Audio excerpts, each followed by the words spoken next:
एक बार फिर वृंदा की पावन नगरी से आप सबका मैं स्वागत करता हूँ।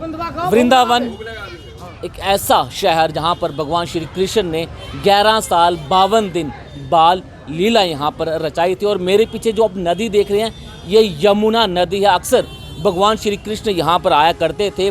और ये आप एक पेड़ यहाँ पर देख रहे हैं, ये एक ऐतिहासिक वृक्ष है और यहीं पर भगवान श्री कृष्ण ने गोपियों के वस्त्र चुरा कर इसी पेड़ पर रख दिए थे। भगवान श्री कृष्ण की किस तरह की लीलाएं भगवान श्री कृष्ण ने वृंदावन में की थी। बाबा जी हमारे साथ मौजूद हैं, इससे बातचीत करेंगे। बाबा जी, जिस पेड़ के छांव में हम नीचे खड़े हैं, कितना ऐतिहासिक ये पेड़ है? ये 5,500 साल प्राचीन कदम्ब का वृक्ष है। छोटी छोटी बालिकाएं कुमारी अवस्था की दही दूध बिक्री करने के लिए गांवों देहातों से आती थी। मुँह अधेरे यहाँ पर आ जाती थी, यहाँ यमुना स्नान करती थी। घरों तो दूसरे वस्त्र मिल जाएं, घर तो है नहीं, दही दूध बेचने के लिए आई हैं। वस्त्रों को उतार के यमुना का स्नान करती थी, फिर उन वस्त्रों को पहन के कात्यायनी का यजन करती थी। कात्यायनी महामाये महायोगिन धीश्वरी नंदगोप सुतम देवीम पति में कुर्ते नमः, ये मंत्र का जप करती थी। सकाम यज्ञ था। वेद की विधि पूरी इसलिए नहीं हुई कि निर्वस्त्र होकर स्नान करती थी। जल वरुण देवता का वास है जल में, ऊपर में सूर्य नारायण का प्रकाश है। कन्हैया थे 5 साल के, गोपियाँ थी 8 से 10 साल की एज की। कन्हैया की बात को नहीं माना गोपियों ने। कन्हैया ने सोचा कि हम आपको समझा देंगे। एक दिन वो स्नान करने को गई, कन्हैया चुपके से उनके वस्त्रों को लेकर ये कदम्ब के ऊपर विराजमान हो गए। गोपियों ने देखा कि हमारे वस्त्र नहीं दिख रहे, कोई भी दिखता भी नहीं है, वस्त्र कौन ले गया। धीरे धीरे मुरली बजाने लगे। मुरली की आवाज़ सुन के एक गोपी की नज़र गई कि कृष्ण कदम पे बैठे हैं, वस्त्र भी आसपास में टंगे हुए हैं। गोपियों ने कहा कन्हैया हमको ठंड लग रही है, हमारे वस्त्र दे दो। कन्हैया बोले पहले गलत काम करती हो, गलत काम का दंड मिलता है। हैं मेरे को मालूम नहीं, मैं मुरली बजा रहा हूँ, छोटा बालक हूँ। हैं एक एक करके आओ, अपने वस्त्र ले जाओ, हमारी लाज जाएगी। कि वचन दो आगे कभी जल में नग्न स्नान इस तरीके से नहीं करोगी। शिक्षा दे के तब भगवान ने उनके वस्त्र दिए। उनकी चोरी में भी एक लीला छुपी हुई थी। लीला छुपी है चोरी में भी। चोरी को उनके घर में कोई कमी नहीं थी, लेकिन गोपियों के अज्ञान को दूर करना था, इसलिए भगवान ने गोपियों के वस्त्रों को इस पर टांग दिया था। बाद में जब गोपियों को अपनी भूल का एहसास हुआ तो कन्हैया ने उनके वस्त्र उनको लौटा दिए। और जिन गोपियों ने कात्यायनी का यजन किया था, माँ की कृपा हुई, उनको कृष्ण पति रूप में मिले। वो कैसे कि ब्रह्मा जी को मोह हो गया था कन्हैया की लीलाओं को देख के कि ब्रह्म किसी का झूठा नहीं खाता है। ग्वालों को बछड़ों को ले जाके ब्रह्म लोक में सुला दिया ब्रह्मा जी ने। अब ब्रह्मा जी के दिन में यहाँ के दिन में बहुत अंतर है। बाद में ब्रह्मा जी ने कहा कि देखते हैं क्या हो रहा है ब्रज में, तो आके देखते हैं कि कन्हैया की तो वैसे ही लीला हो रही है। अब ब्रह्मा जी यहाँ देखते हैं तो यहाँ भी, और वहाँ देखते हैं तो योग की निद्रा में सोए हुए हैं। इधर गर्गाचार्य जी ने ये कहा ब्रजवासियों से कि विवाहियों की जितनी भी कन्या हैं, मुहूर्त बहुत अच्छा है, इनकी शादी कर दो। तो ग्वाल और बछड़े तो ब्रह्मलोक में थे, कन्हैया स्वयं ग्वाल बाल बने थे, स्वयं बछड़े बने थे। माँ को मालूम रहता है कि मेरे बेटे की खाने में, पीने में, खेलने में क्या रुचि है, माँ तो पहचान जाएगी।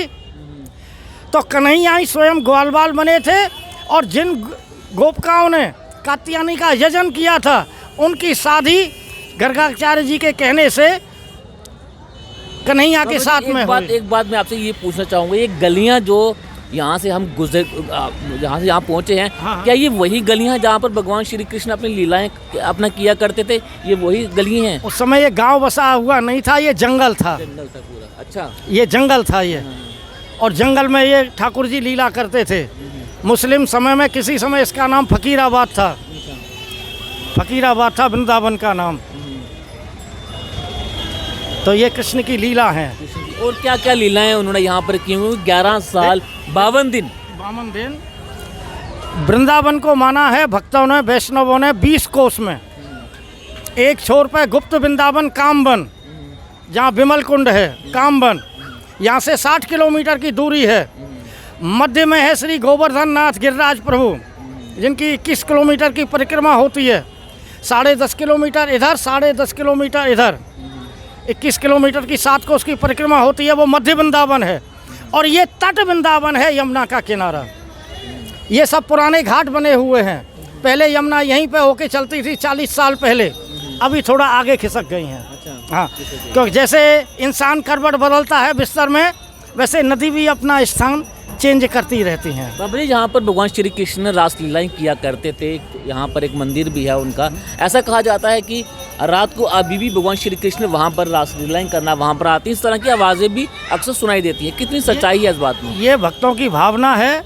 ठाकुर जी आते हैं, नित्य विहार यहाँ वृंदावन में होता है, लेकिन इन चर्म चक्षुओं से देखना संभव नहीं है। उसके लिए भगवान की कृपा हो, दिव्य चक्षु मिले तो देखने का अधिकारी होता है। जैसे आप सूर्य नारायण को लगातार 5 मिनट भी नहीं देख सकते हैं, जिसमें अनंत को सूर्य का प्रकाश है, तो बिना उनकी कृपा दृष्टि प्राप्त हुए बिना आदमी लीला को नहीं देख सकता है। और जिनको लीला का अनुभव हुआ वो या तो पागल जैसे हो गए या फिर भगवान में लीन हो गए। ऐसा भी कहा जाता है कि जिन जिन लोगों ने उस चीज़ के दर्शन किए हैं वो देख ही नहीं पाया, कभी वो अंधा हो गया, वो न लिख पाए, न बोल पाए, कुछ नहीं कर पाए, पागलों जैसी स्थिति हो गई।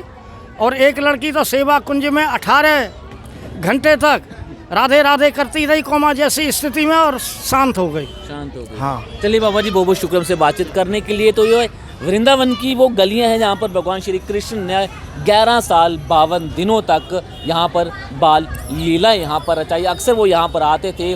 और ये मेरे पीछे जो आप नदी देख रहे हैं, ये काफ़ी ऐतिहासिक नदी है, यमुना नदी।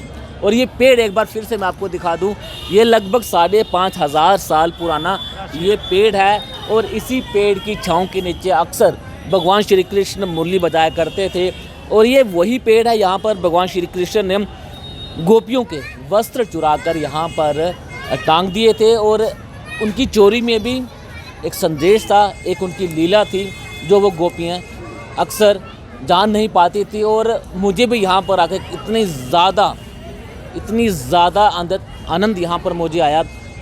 बहुत जगह मैं घूम चुका हूँ, लेकिन जो श्रद्धा मुझे वृंदावन में देखने को मिली, मुझे कहीं भी देखने को नहीं मिली। और अगर आप भी इस कृष्ण नगरी में अगर आप यहाँ पर आना चाहते हैं, अगर आप इस यहाँ की भव्यता के बारे में जानना चाहते हैं, तो एक बार ज़रूर वृंदावन ज़रूर आएँ। बने रहना पब्लिश के साथ। धन्यवाद।